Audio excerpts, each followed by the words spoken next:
Estábamos hablando hace un minuto atrás del tema de las redes sociales, fenómenos a los que la gente le teme mucho, por ejemplo, a las funas por redes sociales, y respecto a los cuales incluso nuestra Corte Suprema de Justicia ha ido adoptando unas posiciones jurisprudenciales a este respecto, sancionando esto porque es una cuestión tremendamente grave.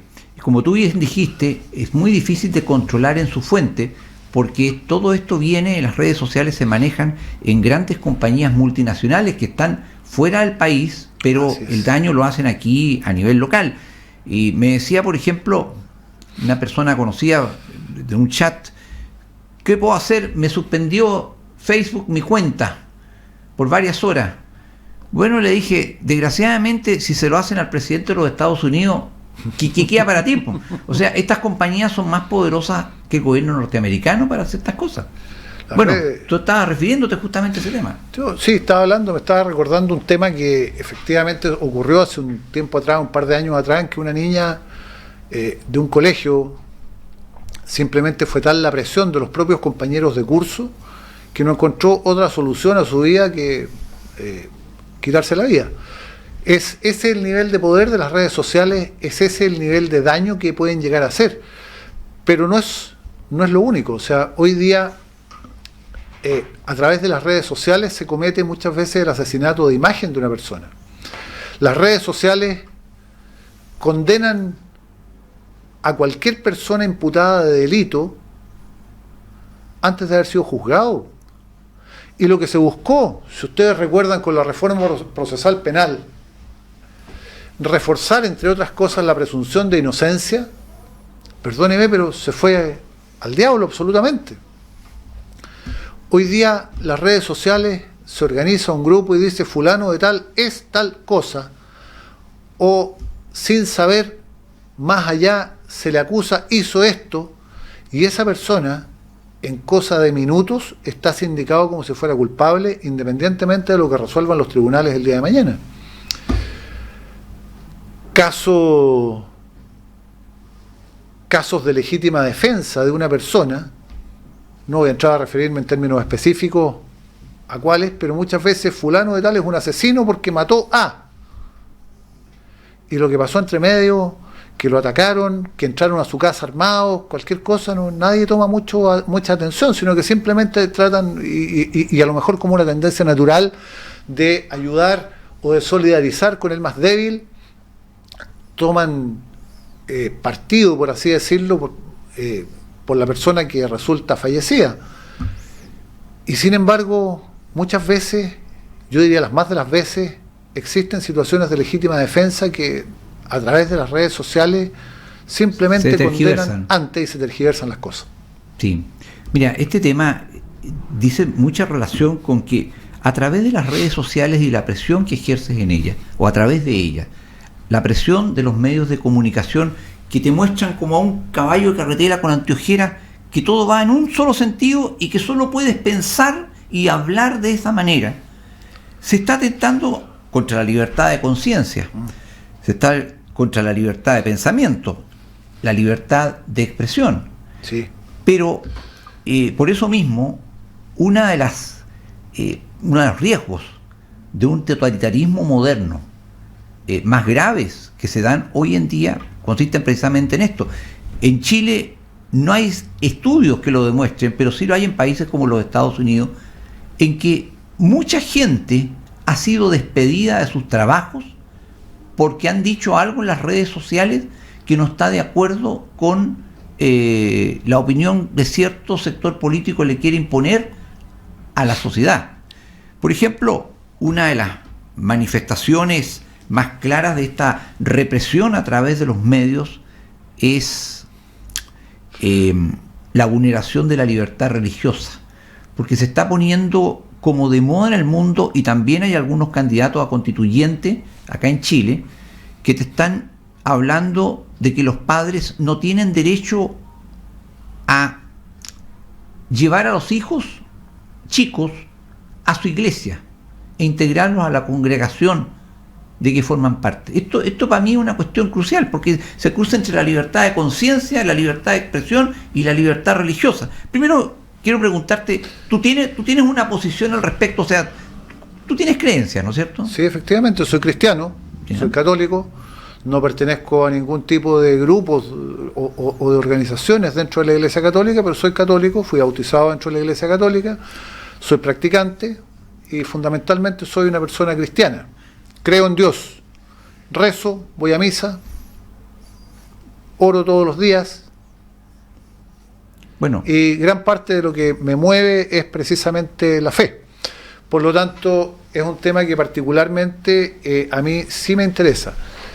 bueno, aquí estamos Me interesa desde precisamente varios por fe. puntos de vista. Aquí estamos por fe, porque tenemos fe de que estamos haciendo una labor que es importante, ¿no es cierto? Efectivamente, Que es valiosa para Chile. efectivamente, pero el tema que tú planteabas me interesa desde varios puntos de vista. Un primer punto de vista, y me acuerdo en un viaje por Argentina, conversando con un personaje de estos, de un personaje típico, en el barrio de Caminito, en La Boca, Ajá. y me dijo una cosa. Che, me dijo, a los chicos nosotros le heredamos pocas cosas. Le heredamos el apellido, le heredamos nuestra religión, le heredamos la educación y le heredamos una camiseta. Y en gran medida, esta persona, que era un personaje rústico, un personaje típico, él vendía choripanes en un carrito, tenía toda la razón. Sí. Porque tus hijos llevan tu apellido. Tus hijos se forman en el seno de tu familia, donde hay una forma de ser, una forma de actuar, una forma de vivir, una forma de educar, donde primero se forman y se adquieren los valores, es en la casa. Donde primero se adquiere la educación, es en la casa. Y esos valores y esa educación que a uno se le transmite en la casa, de padres a hijos, tiene que ver precisamente con las creencias que esa familia tenga, que es la forma de vivir de una determinada familia. Y si la familia es el núcleo fundamental de la sociedad, y créanme que lo es, precisamente tenemos que reforzar el derecho de esos padres para que sus hijos continúen con aquello que para ellos fue bueno. Si fue bueno para mí, ¿por qué va a ser malo para mis hijos? El día de mañana, cuando ellos sean adultos que tomen las decisiones que ellos quieran, yo no voy a poder intervenir. Pero en el intertanto, mi obligación de padre es formarlos. Y formarlos conforme a lo que a mi leal saber y entender es lo mejor para ellos. Y en ese sentido, formarlos en la fe, formarlos en determinada forma de actuar, formarlos en determinada educación, es mi derecho como padre, porque yo soy el que estoy preocupado del bien de mis hijos. No es un tercero. A mí me interesa que mis hijos sean buenas personas. Para eso los enseño. A mí me interesa que mis hijos el día de mañana sean felices. Por lo tanto, los enseño para eso. Para que puedan el día de mañana tomar sus propias decisiones, pero con fundamento, con base. Si el día de mañana alguno de mis hijos me dice, fíjate que me quiero ir a la India porque quiero ser hippie en la India, a la orilla del Ganges, bueno, si eres adulto, ¿qué te voy a decir? Si vas a ser feliz, hazlo. Pero mi obligación hoy día es enseñarlos, es darles creencia, es darles una forma de vida que sea una forma de vida acorde a la que ha hecho que nosotros podamos vivir relativamente bien. A mí me interesa que sean fundamentalmente buenas personas. Y si lo que me enseñaron mis padres me ha llevado a ser la persona que soy hoy día y que espero me consideren una buena persona, es lo que yo también espero dejarle a mis hijos. Como decía ese personaje típico, dejarles educación, dejarles una creencia y, por qué no decirlo, también una camiseta. Sí, y en Buenos Aires tienes que tener mucho cuidado cuando te refieres a una camiseta, porque una vez una vez preguntamos en pleno centro de Buenos Aires a un muchacho dónde podía comprar una camiseta del 9 de River. Se indignó y me dijo, de River, ¿y por qué no de Boca? Porque casi nos pega. Bueno, eso es característica propia de los argentinos. Pero mira, yo creo que en la nueva constitución, antes de eso, en la convención constituyente, personas como tú que tienen la capacidad de tocar estos temas y de manejarte en ellos, van a tener que dar sin duda alguna una lucha muy grande, porque está claro, en Chile hay gente, los que se llaman constructivistas de distintos colores, que creen que a través de una nueva constitución pueden cambiar este edificio, como si un ser humano tuviera derecho a rediseñarle la vida a otro. A lo más la justicia tiene derecho a corregir al malhechor, pero yo creo que ningún ser humano tiene derecho a diseñarle y a estructurarle la vida a otro. Yo creo que el ser humano nació para ser libre, pero para cumplir su propósito en la vida. Hoy día lo conversaba con un pastor amigo en la mañana. Es decir, el ser humano no fue arrojado al planeta Tierra para no saber qué hacer. El ser humano nace con un propósito en su existencia. Yo también soy creyente. Y la libertad, más que un derecho en sí, es un conjunto de medios con responsabilidad para cumplir esos propósitos. Un ser humano no es libre en abstracto, es libre de algo, es libre para algo. Eso es importante tenerlo en cuenta.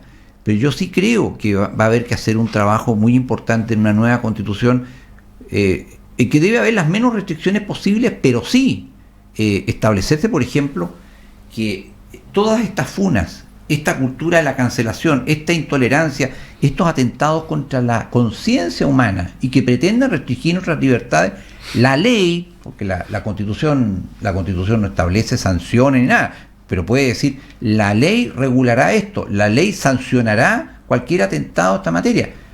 Yo en ese sentido creo que el concepto de Jefferson del derecho a la búsqueda de la felicidad lo dice todo. El ser humano tiene derecho a buscar la felicidad, pero no de forma absoluta. Siempre tenemos que tener en cuenta, observar las reglas de la moral, las reglas éticas, por supuesto. Sí, el bien y el mal. Exactamente.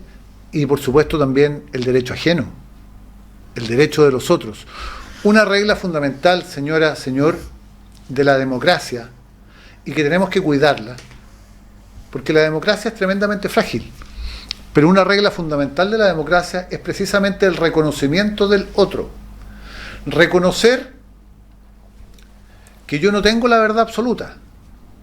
Reconocer que quien está frente a mí también puede tener la razón. Y por la misma razón, escucharlo y darle todo el derecho del mundo a expresar su opinión. No importa que no estés de acuerdo. Sino, a ver, un filósofo bastante liberal, como es Voltaire, decía, puedo no estar de acuerdo contigo, pero daría mi vida porque tú puedas expresar tu opinión. Y debe ser así, debe ser así. Todos deben tener el derecho de expresar su opinión, todos deben tener el derecho de poder actuar conforme a sus creencias, conforme a su convicción y conforme a su conciencia. Precisamente ahí está la diferencia del bien y el mal, y ahí volvemos al tema en el que estábamos al principio, el tema de la libertad del ser humano. ¿Es o no libre la persona para opinar? ¿Quiere o no usted ser libre para expresar sus opiniones y para actuar conforme a sus convicciones? Eso tiene que tener en cuenta en una constitución. No se olvide, es una herramienta para usted, para que usted se defienda del Estado, no para que el Estado lo subyugue.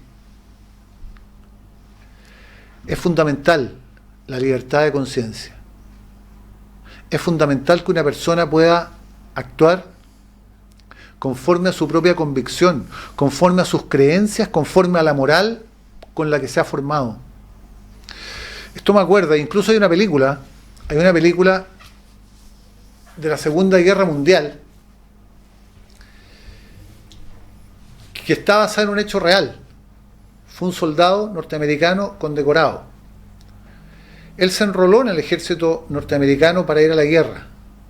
Sin embargo, toda la vida se negó a tomar las armas. Seguramente se están preguntando, ¿y para qué fue?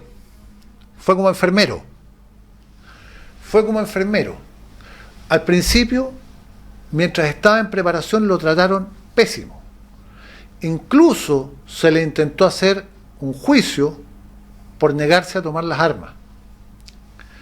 Sin embargo, terminó siendo un soldado condecorado, premiado, herido en combate y con el corazón púrpura. ¿Por qué? Porque fiel a su convicción, efectivamente él dejó que todos sus compañeros soldados combatieran conforme a lo que fueran sus creencias, sus convicciones.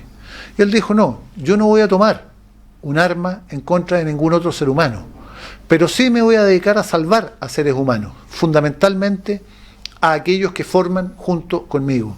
Y él fue un enfermero, si no me equivoco, en la toma de Okinawa, y se dedicó y salvó a muchos soldados americanos que cayeron heridos, hasta que finalmente también él cayó herido y fue condecorado.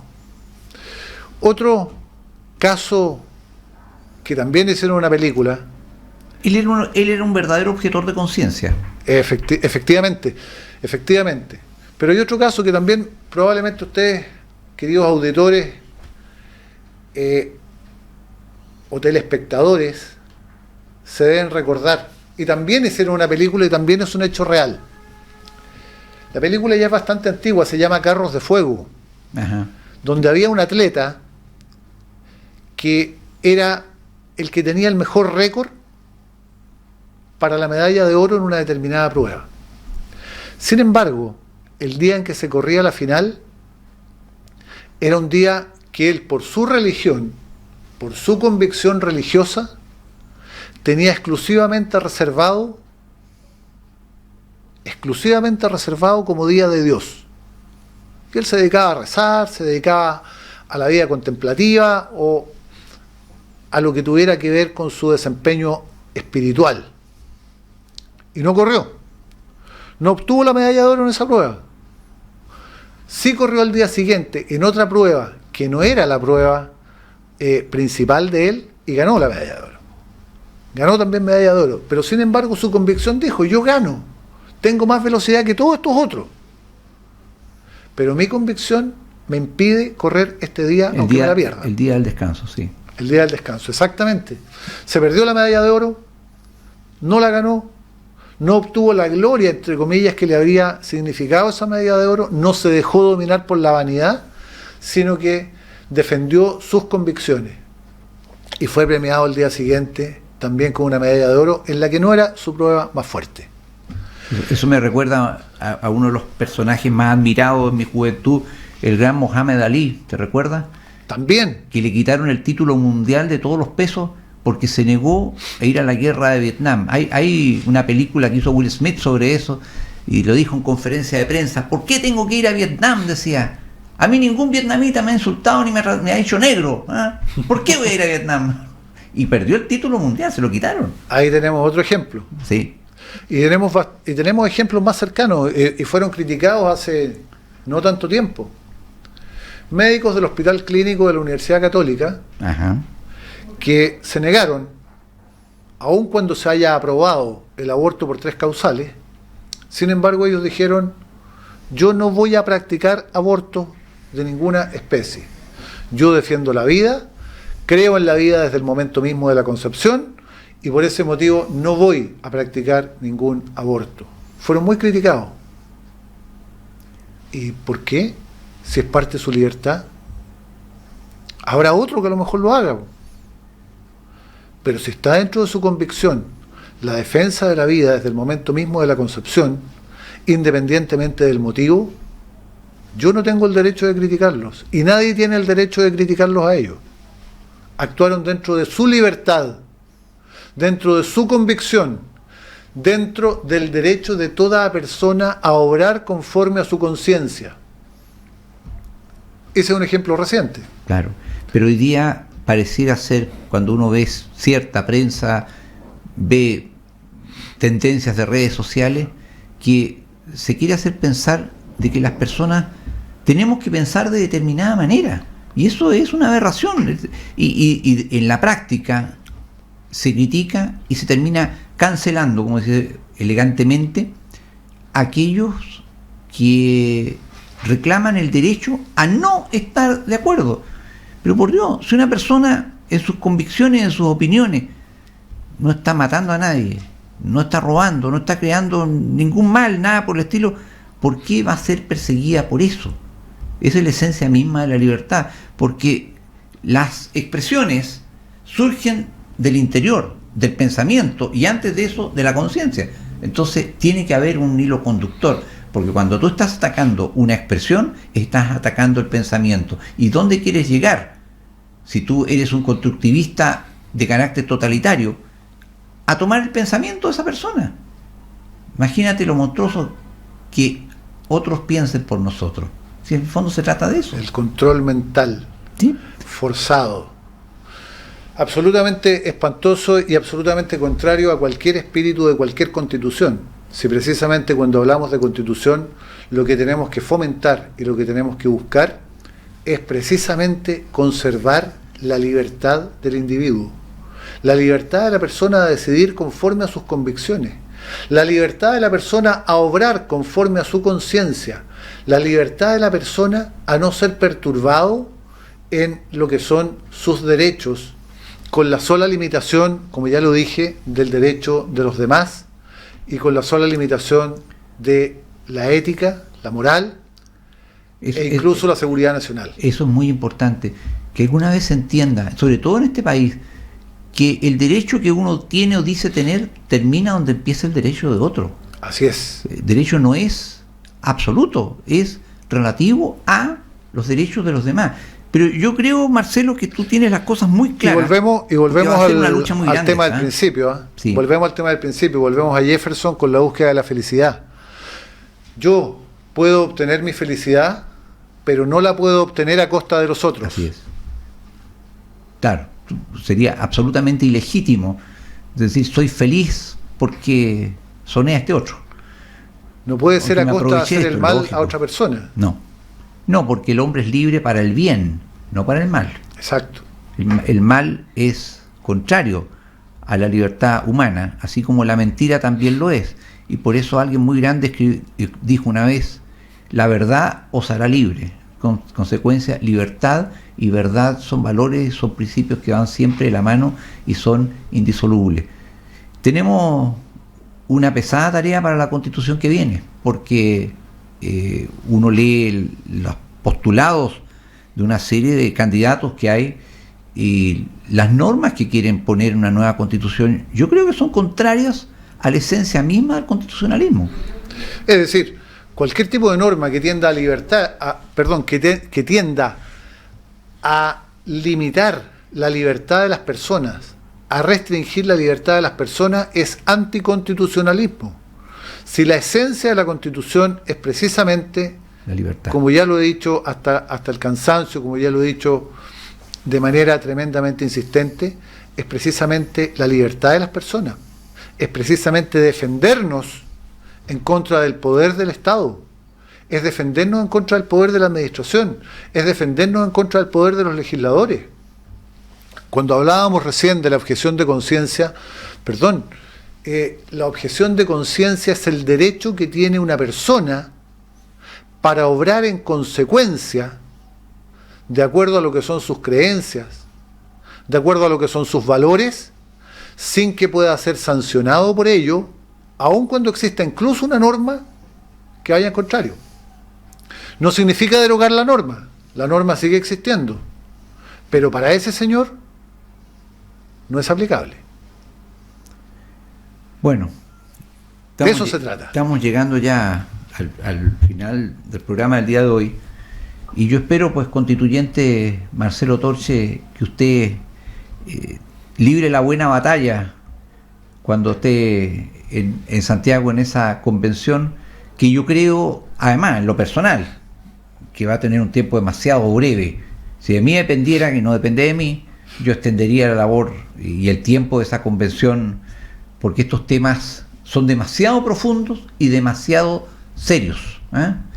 Bueno, nos estamos despidiendo entonces por el día de hoy, amigo Marcelo. Muchas gracias, Claudio. Estaremos cuando quiera estamos por acá. En la próxima, sí. Muchas gracias. Muchas gracias, buenas noches. Polar Comunicaciones presentó Conversando de Constitución.